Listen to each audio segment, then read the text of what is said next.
En el Antiguo Testamento, busque el libro de Nehemías. Y quiero que notemos lo que considero el versículo que marca la pauta para todo este libro. Vamos a ver Nehemías 2:20. Y luego regresaremos al comienzo del libro. Y me gusta mucho Nehemías 2:20 porque tiene mucha aplicación para nosotros hoy en día. Dice así: y en respuesta les dije, el Dios de los cielos nos prosperará, y nosotros, sus siervos, nos levantaremos y edificaremos. ¿No le parece estupendo este versículo? El Dios de los cielos, Él nos prosperará, y nosotros, sus siervos, nos levantaremos y edificaremos. Ahora regresemos al capítulo 1 de Nehemías. El título del mensaje de hoy es ¿Cómo convertir problemas en posibilidades? ¿Alguno de ustedes tiene problemas? Si los tiene, felicitaciones, porque los problemas son en realidad oportunidades disfrazadas. Y usted necesita aprender que Dios quiere que vea sus problemas como algo potencialmente bueno y que vea sus adversidades como oportunidades. Un cristiano no es alguien que ve una dificultad en cada oportunidad, sino lo contrario, ve una oportunidad en cada dificultad. Al estudiar el libro de Nehemías o cualquier otro libro de la Biblia, si usted quiere entender la palabra de Dios, hágase las siguientes 3 preguntas. Primera, ¿qué significó entonces? O sea, que debe estudiar el contexto histórico. Segunda, ¿qué significa ahora? O sea, tómalo del pasado y lo ubique en el presente. Tercera, ¿qué significa para mí personalmente? Si usted estudia la Biblia de esta manera, la palabra de Dios se volverá vida en su vida y será un libro de vital importancia para usted. De esa manera vamos a estudiar Nehemías, lo que significó entonces, lo que significa hoy y lo que significa para nosotros de forma personal. Y ya sea que corporativamente o individualmente busquemos el transformar problemas en posibilidades, vamos a descubrir que Dios tiene un maravilloso plan para nosotros. Hay 3 pasos de preparación si deseamos hacer algo significativamente glorioso en el nombre de Jesús. 3 pasos para alcanzar el máximo potencial. Primero, visualizar. Nehemías 1, los 3 primeros versículos. Palabras de Nehemías, hijo de Acadías. Aconteció en el mes de Kislev, en el año 20, estando yo en Susa, capital del reino, que vino Hanani, uno de mis hermanos, con algunos varones de Judá, y les pregunté por los judíos que habían escapado, que habían quedado de la cautividad, y por Jerusalén. Y me dijeron, el remanente, los que quedaron de la cautividad están en gran mal y afrenta, y el muro de Jerusalén derribado, y sus puertas quemadas a fuego. Trasfondo. El profeta Nehemías está en Persia, y ha visto a ciertos hermanos que habían estado recientemente en Jerusalén. Recuerde que en ese entonces no había radio, ni televisión, ni periódicos, ni teléfonos celulares, ni internet, como ahora. Nehemías quería tener noticias de su gente, de su ciudad, en qué condiciones estaban. Quería visualizar lo que sucedía con ellos y le informaron. Yo estoy seguro que con lágrimas en los ojos le dijeron, oh Nehemías, te será difícil creer la degradación, la desolación, el peligro y la pobreza en que ha caído la ciudad. Sus hermosas puertas de acceso han sido quemadas. El muro ha sido destruido. Las calles están llenas de hierba mal y basura. La gente está desanimada, viviendo en pobreza y padeciendo hambre. Y Nehemías pudo visualizar este trágico cuadro. Una gran parte del libro de Nehemías es el relato de la reconstrucción del muro de Jerusalén. Ahora, ¿qué significa para nosotros hoy en día la reconstrucción del muro de Jerusalén en el Antiguo Testamento? Verá, el muro para nosotros hoy es algo simbólico. Muros o paredes significan protección y separación. Hablan también de conservación y de la gloria de Dios. En la Biblia, el muro, especialmente alrededor de la ciudad de Jerusalén, tiene un significado simbólico. Es una manifestación de la gloria de Dios, de la salvación provista por Dios, de la protección de Dios sobre su pueblo. Pero el muro estaba destruido. ¿Qué significa eso para nosotros en nuestros días? Que estamos llamados a reconstruir algunos muros destruidos. Y quiero que piense conmigo en lo siguiente. En la actualidad tenemos algunos muros que están o resquebrajados o completamente destruidos. Por ejemplo, el muro de la seguridad nacional. Tenemos que reconocer que nuestros países están en peligro. No crea que porque su país es pequeño y sin ninguna influencia internacional está libre de peligro. En general, estamos marchando desaprensivamente por el camino que conduce a Sodoma y Gomorra, y creo que la ira de Dios es inminente, a menos que como individuos y como nación nos arrepintamos y pidamos perdón a Dios. Estamos perdiendo imperceptiblemente en nuestras libertades día a día. ¿Será necesario que perdamos todas nuestras libertades para que las apreciemos?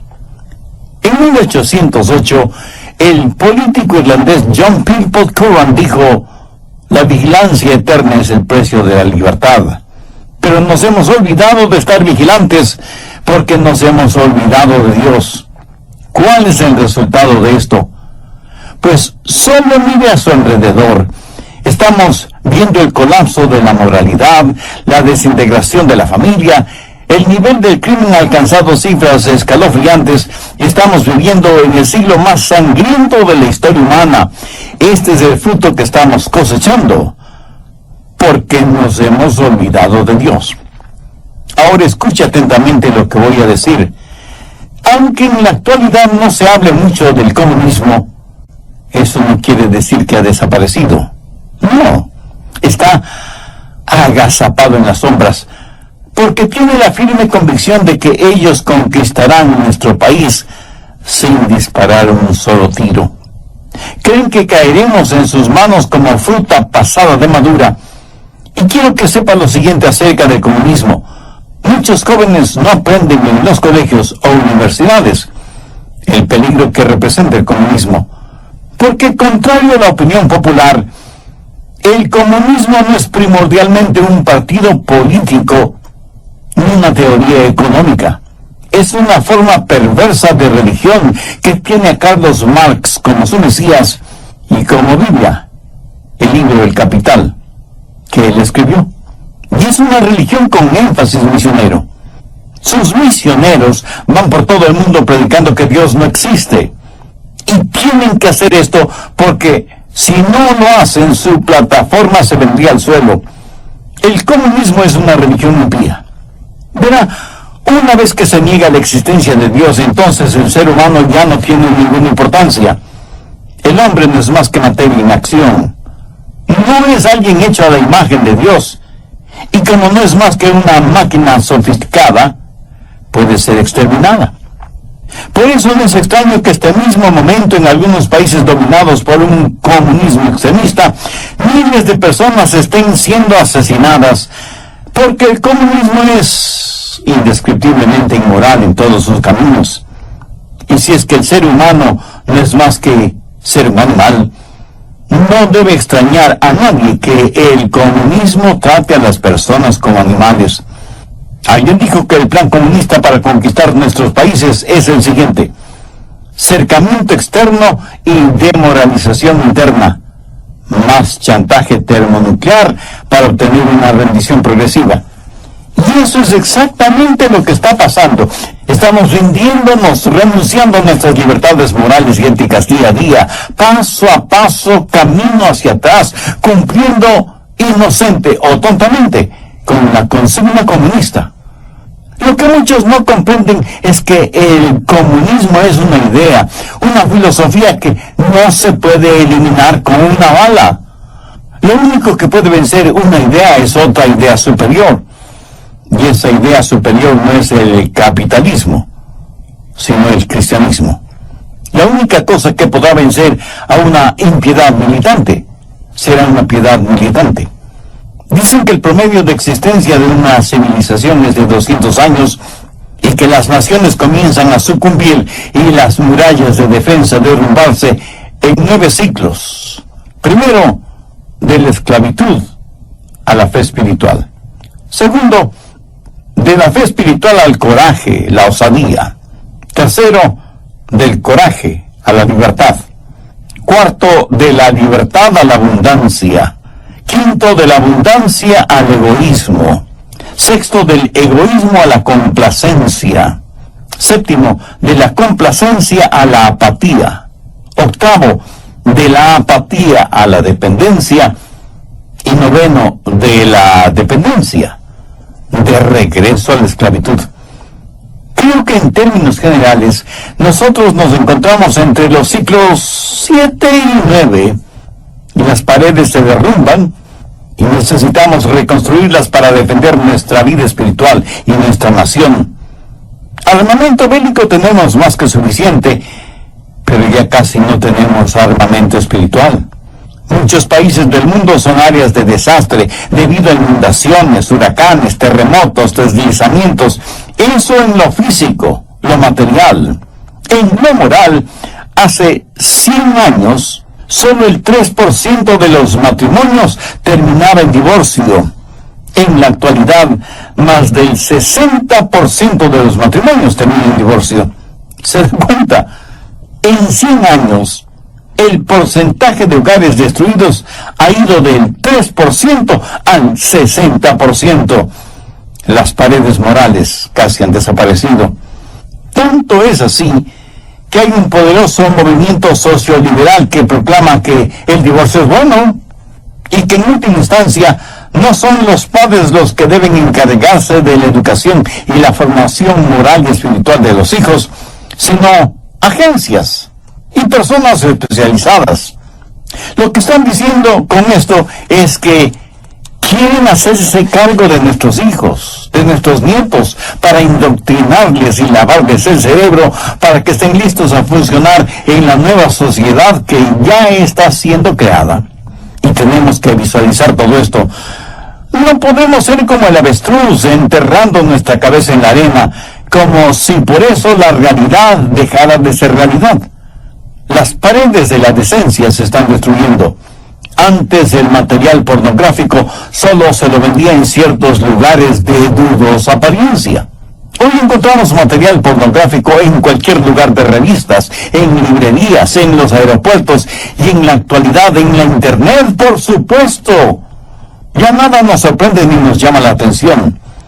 Y aquello que antes nos hacía sonrojar, viéndolo en los demás, hoy nos divierte. Lo que era malo hasta hace unos pocos años atrás, ahora es bueno y aceptable. Y pavimenta así el camino para las cosas peores que vendrán en el futuro desde el punto de vista moral y ético. Tal parece que ya hemos llegado al fondo del tacho de la basura moral y espiritual. Y sin embargo, la mayoría de personas hacen bromas y se burlan de los mandamientos de Dios, especialmente el que dice que no debemos cometer adulterio.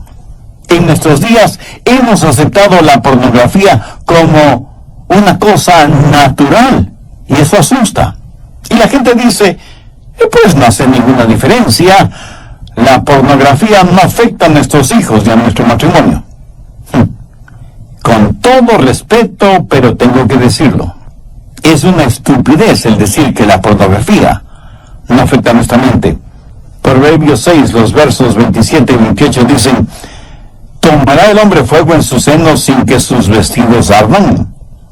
¿Andará el hombre sobre brasas sin que sus pies se quemen? Escúcheme, ¿puede una persona comer solo basura sin que su salud sea afectada? Dicen que lo que nosotros o nuestros hijos miran en el cine o en la televisión no nos afecta en nada.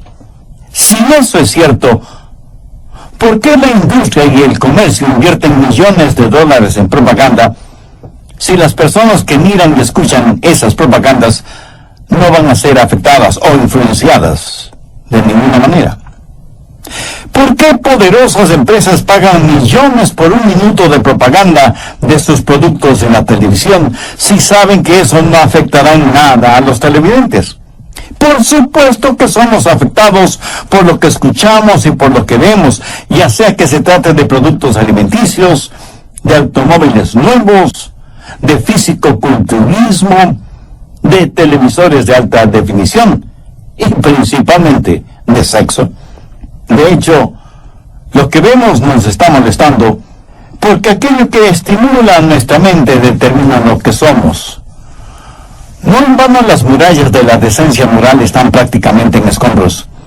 ¿Se ha percatado lo que está sucediendo en el sistema educativo?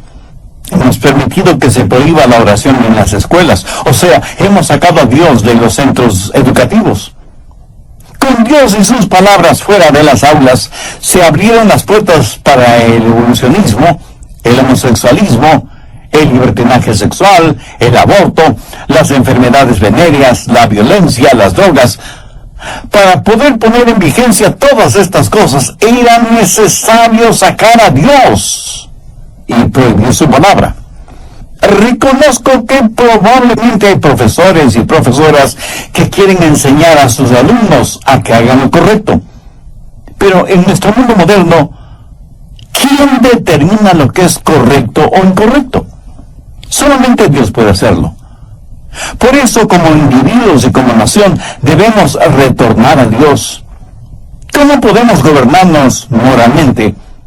A menos que volvamos a pararnos sobre bases morales permanentes y no sobre una moral relativa que cambia de generación en generación de acuerdo a intereses o deseos personales. En el Salmo 11:3 leemos: si fueren destruidos los fundamentos, ¿qué ha de hacer el justo? Las murallas de la moral, de la decencia, de la doctrina están poco menos que en escombros. Debemos retornar a Dios. Con todo mi corazón, creo que no hay error tan grande que no pueda ser corregido, pero necesitamos una generación de pastores, de predicadores, que puedan declarar sin temor ni temblor: así dice el Señor. Necesitamos ministros que prediquen la infalible y eterna palabra de Dios con y por convicción, no por conveniencia.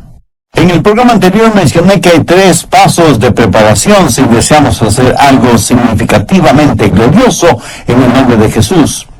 Y hablé del primer paso, que es visualizar, o sea, imaginar en la mente, ver con la mente algo que no se ha realizado o que está distante.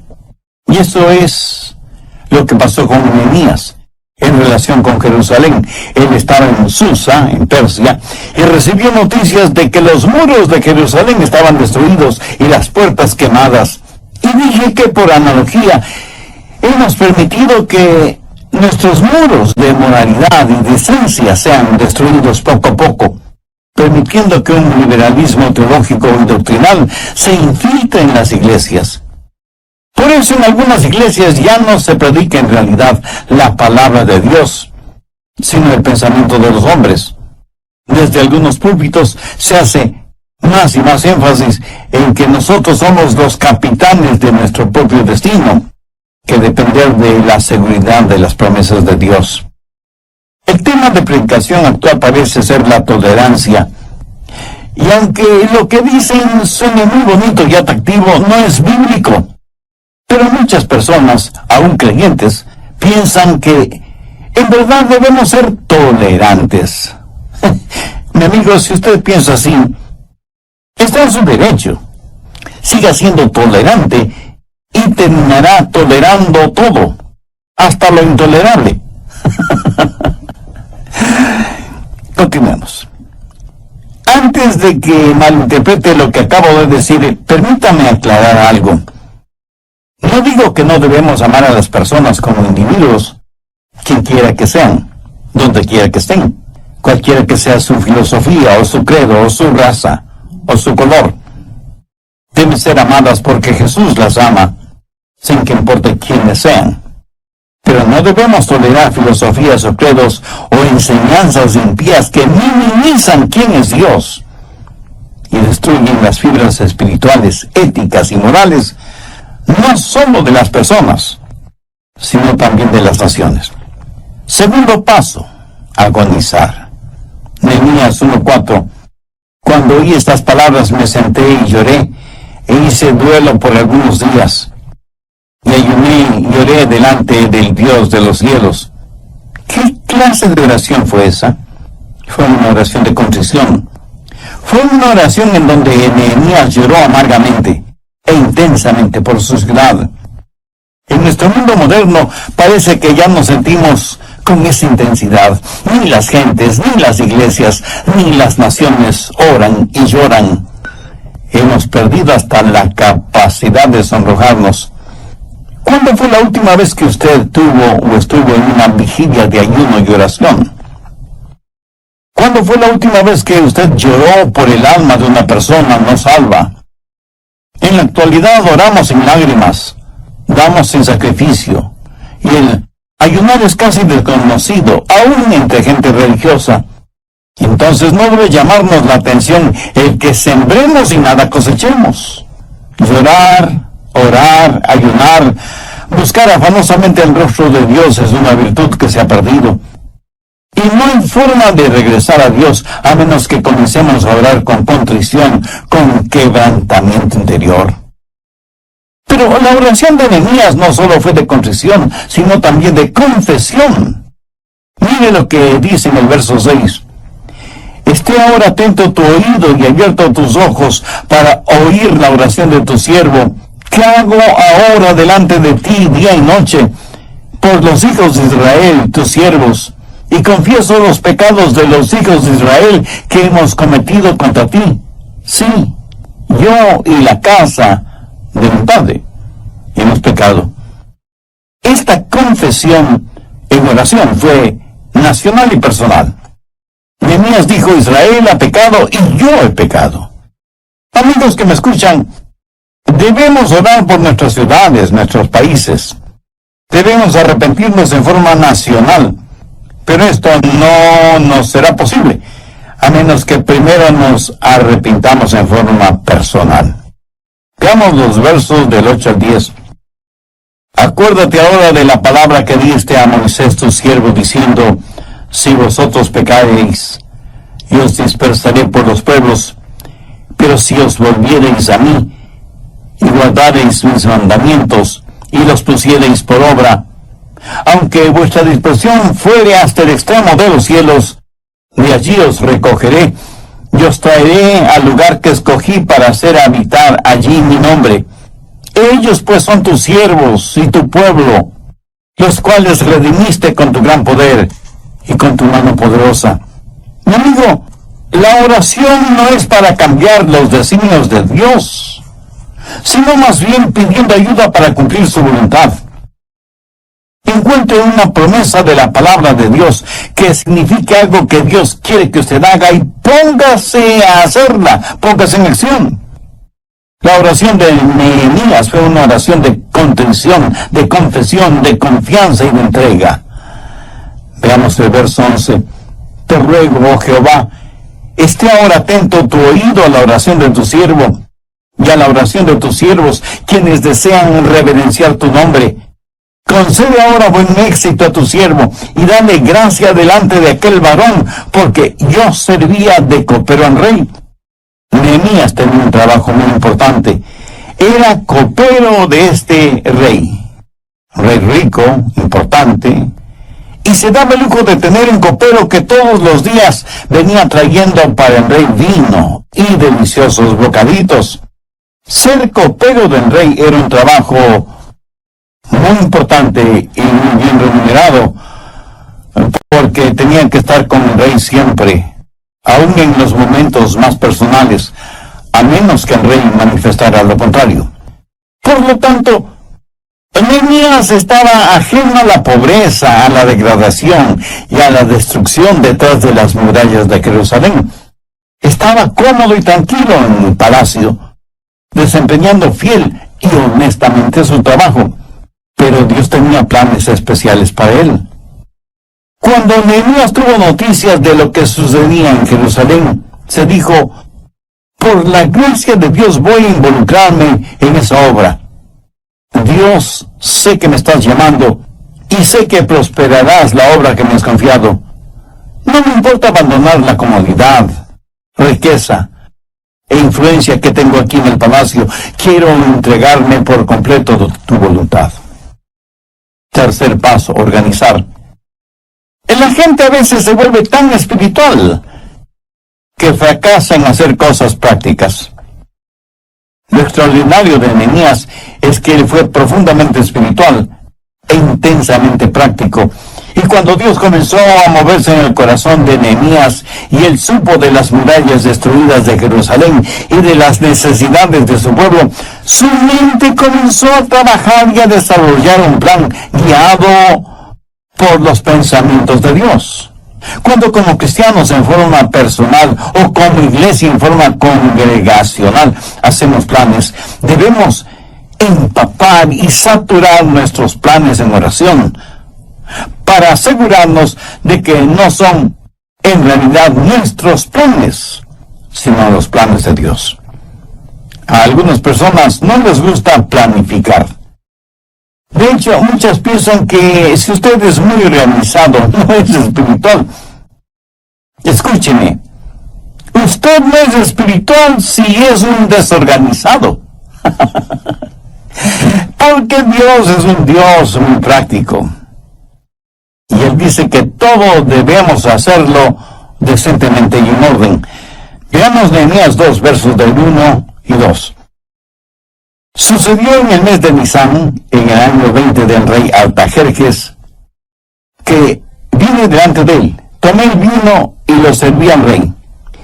Y como yo no había estado triste en su presencia antes, me dijo el rey, ¿por qué está triste tu rostro? Pues no estás enfermo. No es esto, sino quebranto de corazón. Entonces temí en gran manera. ¿Por qué Nehemías estuvo temeroso de estar triste? Porque ningún copero o ningún siervo de un rey se hubiera atrevido a venir ante un rey oriental con un rostro triste. ¿Por qué?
Entristecería al rey.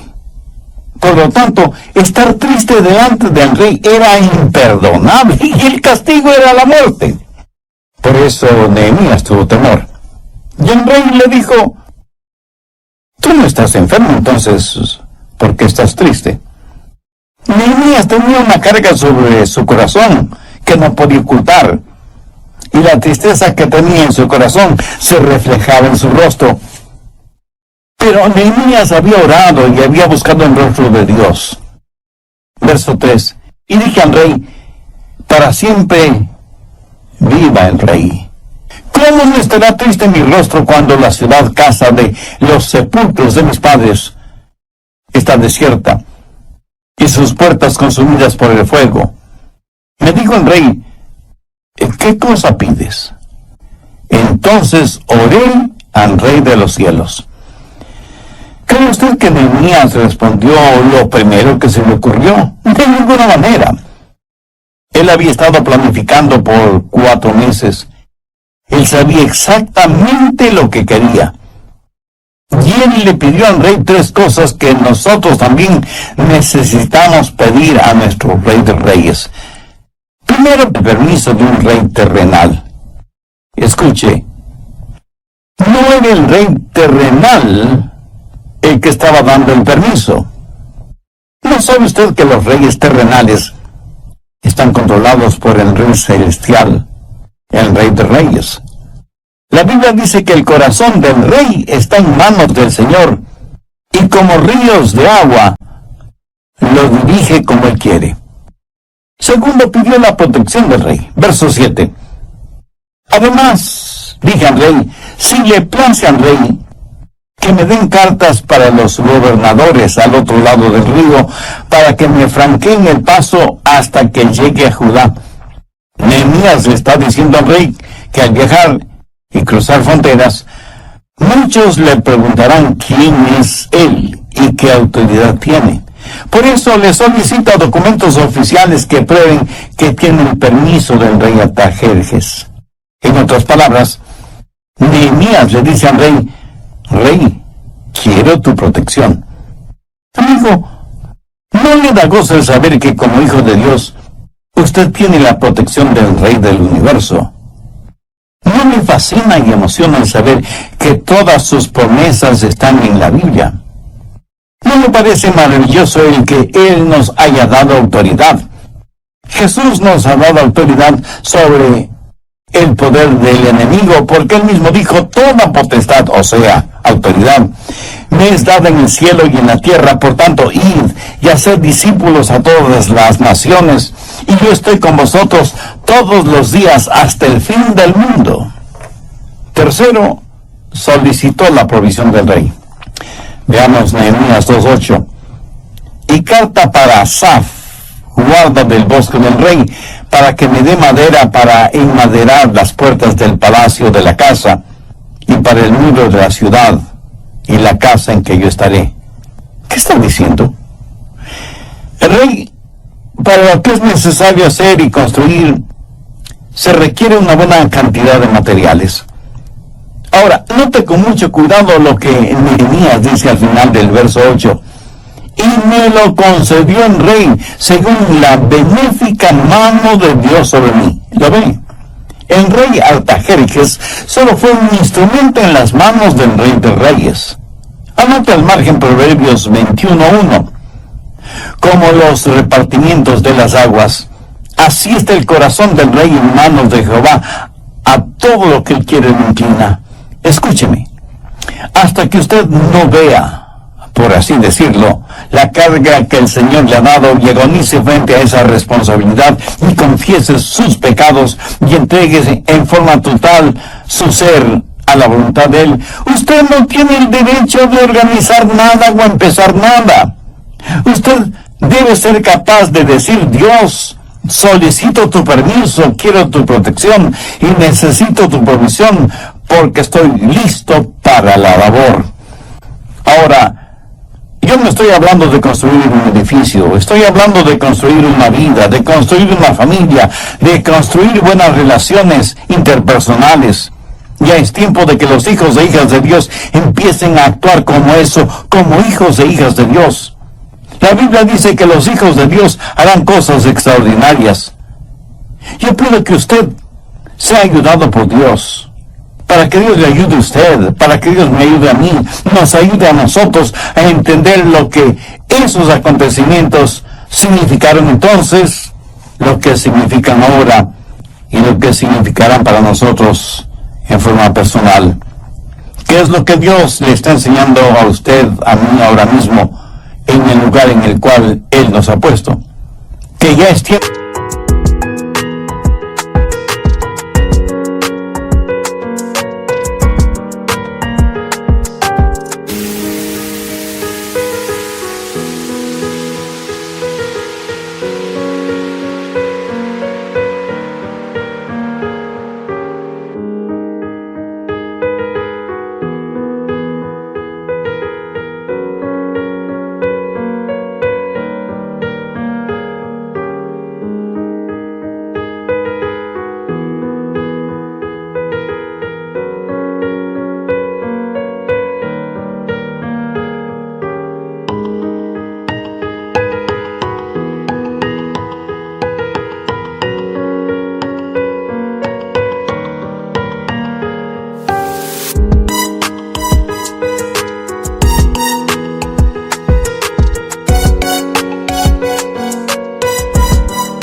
que sintamos ansiedad y hasta desesperación por realizar la labor que Dios nos ha dado.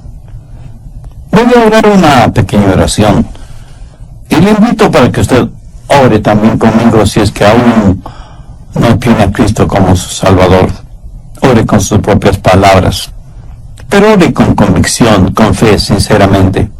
Eterno Dios, gracias por darme este impacto espiritual por medio del mensaje de tu palabra. Y reconozco que hasta ahora solo he vivido un ritual religioso, no una relación de compromiso contigo. También sé que soy pecador y que necesito de tu gracia y tu misericordia. Querido Señor Jesús, tú sacrificaste tu preciosa vida en la cruz del Calvario como pago por la culpa de mis pecados para perdonarme, limpiarme, salvarme y darme vida abundante. Hoy te recibo como mi Salvador y mi Señor. Hazme la clase de persona que tú quieres que sea. Lo pido en tu santo nombre.